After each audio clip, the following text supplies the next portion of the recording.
Hörst du das? Das sind alle Tiere vom Zoo.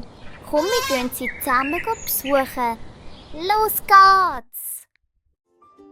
Schau, da sind die Affen.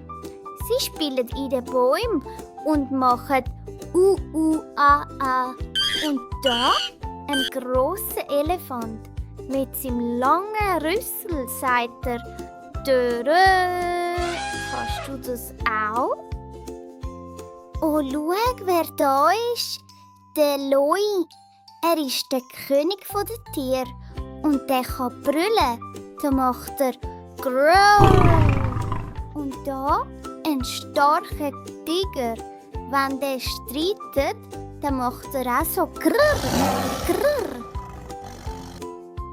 Schau auf in die Bäume. Da sind die Papageien.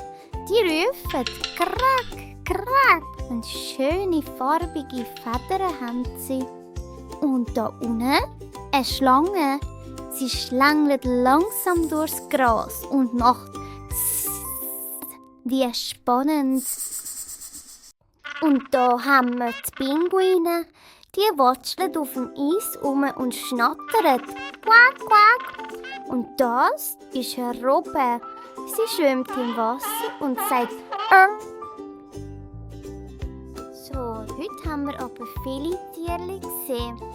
Ein Aff, ein Elefant, ein Loi, ein Tiger, ein Pinguin, eine Robbe, ein Papagei und eine Schlange.